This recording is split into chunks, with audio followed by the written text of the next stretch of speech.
the Atheist channel is now just being taken over by the snake artist. Peace.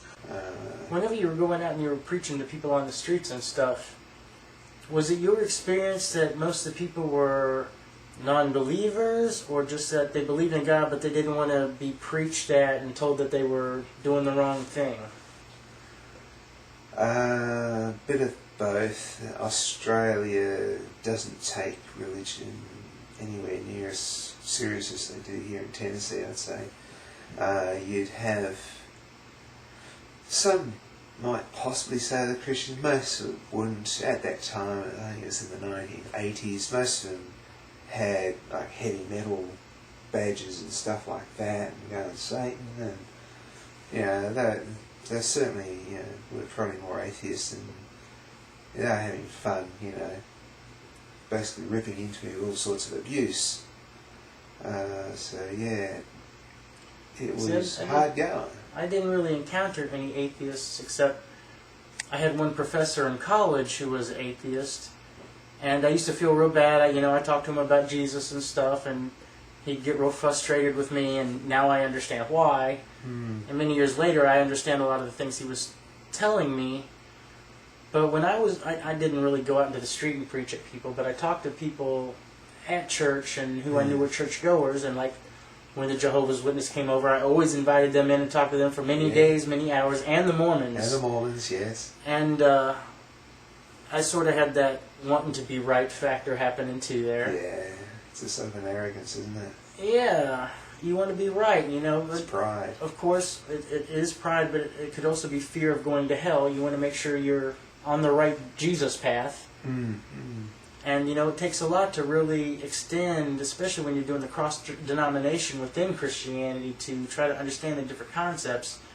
You know, if you were to talk to like a Muslim or a Buddhist, and you know that their belief system's so radically different that there are going to be, you do have to extend yourself to understand. But when you're talking to different people who call themselves Christians, but they're of different denominations who believe radical different things, at least for me, it made me really think about and consider other people's points of view about heaven and hell and stuff like that, especially like you're saying with the Jehovah's Witness not believing in eternal punishment. You know, that was totally foreign to me at the time. Yeah, a lot of the atheists, I'd sort of say they were only atheists because they just didn't want to go to church, they just wanted to drink, take drugs, do whatever, they just wanted to have fun.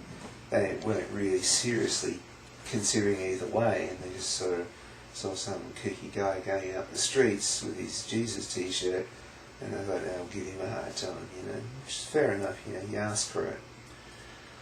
And another thing that's kind of along those lines, when I was young and a Christian, and you know, in my 20s and was becoming more devout, I kept drawing upon that Jesus, you know, he went out among the tax collectors and among the people who weren't necessarily Christian and devout, and was trying to be an example to non-believers. I took that upon myself where when I was starting to become more devout in my older years, I didn't want to go to church so much like when I was younger because I had already had big church experience. Yeah. I wanted to take my knowledge out, and I started talking to people like Wiccans and Buddhists and Satanists and people who weren't Christians and try to influence them with my Christianity. Yeah. And I think that plus throughout my life I always have been interested in other cultures. Like when I was young and I was a Boy Scout, I was introduced to the American Indian cultures, and I learned about these tribes and their religions. And then when I was a little bit older, I learned about Japan and their culture, and I used to wonder, you know, these Japanese people, never heard of Jesus, good, decent people. The American Indians, they had the Great Spirit, but that wasn't Jesus. And they were great people, and the white man came and destroyed them. These Christians came and destroyed these good people. So how come all these American Indians and the Japanese and the Chinese and the people in Africa, how is God going to send all these people to hell who lived and died before Jesus was even born, or even after Jesus was born, but before Christianity got to their culture? And I couldn't believe that a loving God was going to send all these people to hell for ignorance. Yeah, we used to have an answer for that, though. We used to sort of say that, and this is a paradox in itself, that if you have heard the word of God, you've heard the truth, you're then judged by that. But if you have not heard it, then you're judged by your conscience. And so a lot of these people are probably going to get to heaven a lot easier than anyone who's heard the gospel. Right, so you're almost damning them not for telling teaching. anyone about Right. it. That'd be right. Yeah, I've heard that also. So yeah, it's well, it's all what the Bible says. Yeah, really, you shouldn't get. But then again, it says go out and preach to every creature. So it's a real paradox there. Well, it's not a paradox. It's saying to do that, but when you come back and think about it, you sort of think, well, they're better off if I don't tell them. Well, let's talk about paradoxes of the Bible for a moment, because there's a lot. Like we're saying, the eye for an eye, tooth for a tooth versus love your enemy. Mm-hmm. Like, one that comes to mind to me all the time is omniscience. If God knows everything, does he know the future? Mm-hmm. If so, then why, when he was walking through the Garden of Eden, he asked, where are you guys? Where are you, Adam and Eve? And they had the fig leaves and stuff. I mean, wouldn't he know? Why would Satan be able to tempt Eve? Why was the tree even in the garden if he knew Eve was going to eat the fruit? And of course people will talk about free will, blah, blah, blah. But that takes away from, is God omniscient? Mm. And in Calvinism, are you familiar with Calvinism? Yes, that's your predestination. 5 points, yeah. And God knows if you're going to heaven or hell before you're even born. That's right, yeah. So, you can't really have free will in that instance. There's a lot of paradoxes with all the omniscience, or omniscience, omnipotence, and all these things. I was going to say, one of the things that, again, on my path to becoming an atheist, one of the things that made me think, and this has got a lot to do with the whole Adam and Eve, free will, and God knowing everything, is that I was an artist, a drawer, and I wanted to improve the way I drew human bodies. So I went to medical school and studied anatomy for a while, human anatomy, where I worked with cadavers and sketched cadavers and sketched the skeleton. And what I got out of that is that, if you're sort of leaning over like this, your skull is like a bone helmet. There's a ridge across your nose to protect that. You've got bones through here. You've got a rib cage which is like armour. It's got gaps in it because you've got to breathe. But what I concluded is that the whole human body, a male human body, is created for violence. It's basically created for violence. You got your vulnerable parts here, but if you're leaning over like that, if you're rushing towards leaning over, your vulnerable bits are out of the way. You got a vulnerable bit at the back. Again, this part here is muscle and bone, and it is, just imagine, two bulls or two rams going there, or like your American football players. Okay, two humans doing that, they would hurt each other a lot, but they'd probably survive because the human body is made for violence. Now, if this is the case, why did God create it like that? Unless he had a plan all along that there is going to be violence. And the only way there could be violence is if Adam stuffed up in the Garden of Eden.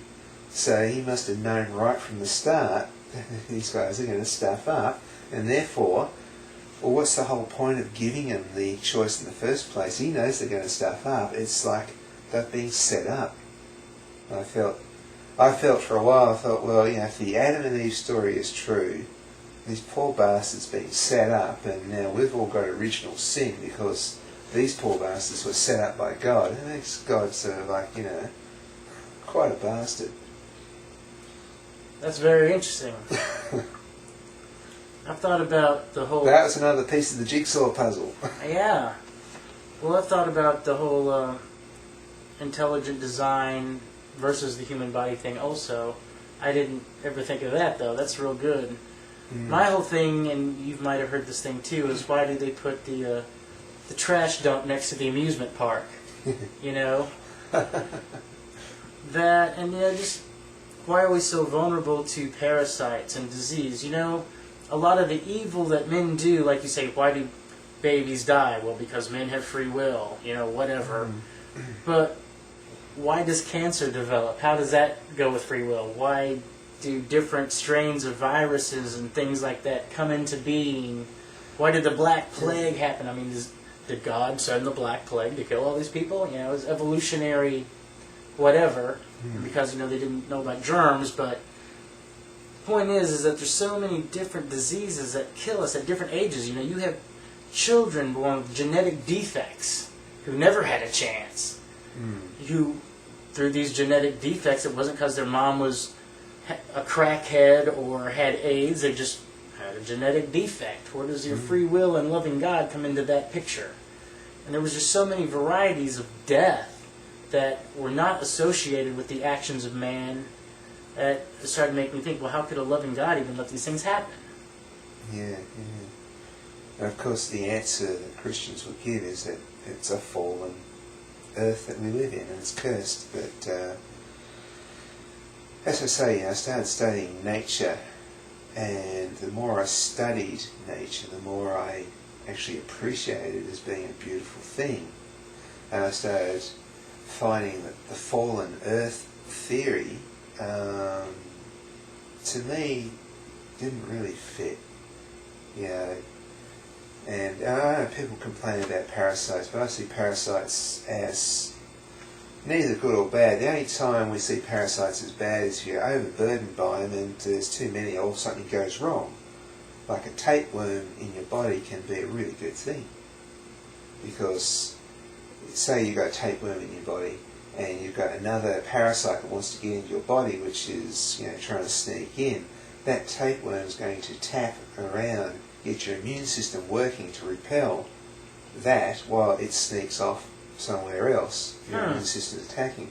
So your tapeworm can be something that's going to improve your immune system and you're going to get less sick. However, if a tapeworm goes the wrong path, goes into somebody's brain and eats it out, well, it's bad and it's killed the host. Parasites don't want to kill the host. Parasites want to keep the host healthy. So, you know, it's not necessarily a bad thing, but, you know, Christians would say, well, these things came around because of the fall of man. I see in nature left alone will form almost a perfect balance, and it's done through natural selection. And so natural selection, well, whereas things are not perfect, but there is often a balance which seems to fall into place. Sure.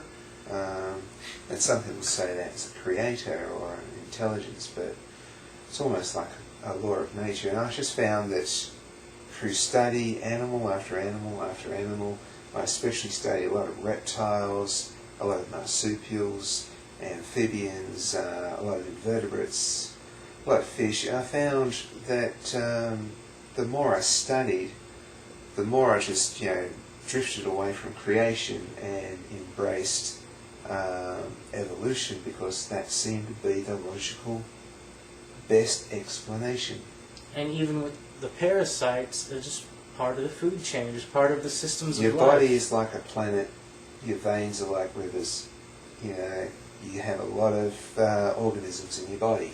Yep. I don't know if I'm really making a case for being an atheist or a Christian there, but it's just, well, I'm it's just a trying to side say that the issue. parasites are just another life form, and they're not evil. They're just They try It's an and animal trying to live. And that's what we are also. So we're not special or immune. we're really bad parasites for this planet because we're stuffing it up bad. But, yeah, that's for sure. War, pollution, all that stuff. So, you know, a bad parasite will kill the host.